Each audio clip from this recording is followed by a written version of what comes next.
So it's about a month now since we pricked out our cosmos and popped them into these trays. And then I also have the other ones that were popped into soil blockers. So the next job now is to prick these out. Because it has been a month, we also need to consider whether or not we want to pop these on because they're going to run out of nutrients. So peat-free compost usually has around 4 weeks worth of nutrients, and peat-based compost usually has around 6 weeks, and they're going to start running out of steam. So our choices with that are either to add a liquid seaweed or a nettle feed, or to pop them on, and that will just give them more food as well. Because we're still having quite a few frosts here in South Shropshire, which is usually around our last frost date, so it is a little bit later at the moment, but we definitely had one last night, then I am going to actually pop some of these on and see how they go.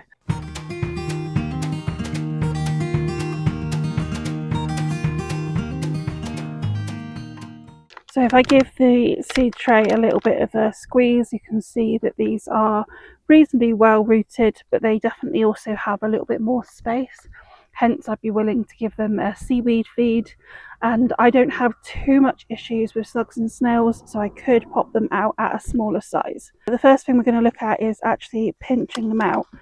I have just noticed as well, I have got some aphids on this, so hopefully the ladybirds will arrive, but I'll squish what I can in the meantime, making sure that I don't squish any larvae of lacewings or ladybirds as well, because we do have quite a few of them.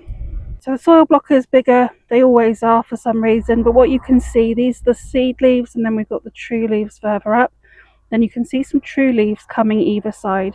So by actually pinching these out, what we're going to do is encourage the growth between each of the leaf nodes, which will give us a bushier plant.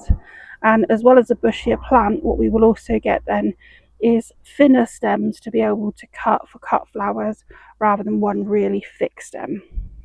So what we're looking for is 2 sets of true leaves before we do this. So we've got one set here and then one set there. So after that second set of true leaves, we're just going to gently pull those down, and then as low as we can to the plant, just pinch that out, and that is going to encourage this growth to come out from each of the leaf nodes and give us a much bushier plant. Some of these ones aren't actually big enough yet, so I'm only going to do the ones that are actually suitable. If you haven't got enough true leaves yet, then just leave them until they're a little bit bigger before we start doing this. So having looked at the roots on these ones, I have changed my mind. I'm actually going to leave them in this tray and let them get a little bit bigger before I do think about potting them on, if I even do, and they're just going to be offered a liquid feed at this stage.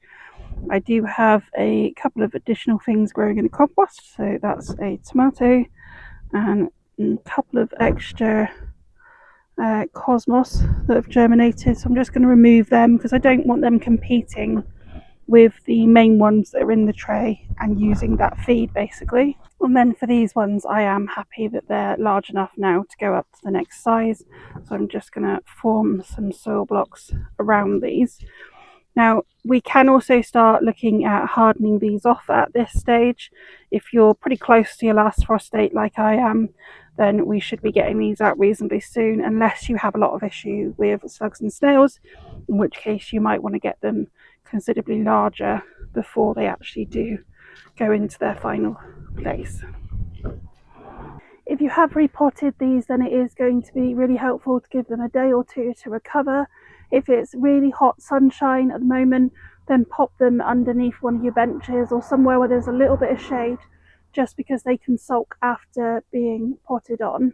Then once that's done, we can start looking at hardening these off. So that is simply the process of taking plants that have been grown inside or undercover and giving them more access to the elements outside. So this is going to build up their tolerance to wind, full sunshine and rain and everything like that they're going to experience in the garden. So all we want to do at the beginning is take them outside for a couple of hours and then bring them back in and keep increasing that. Pop them in shade to begin with, and then in full sun, and keep going until they're out overnight, making sure that you don't have any frost in that time. If the weather does get really bad and really windy, then bring them in for that period as well, and just start from where you left off before. We won't be planting these out now until we are definitely past our last frosts, and we'll also be holding some back in case of any slug and snail damage, and then planting the last of those out a little bit later as well. We'll hopefully be looking at doing that in about a week or two.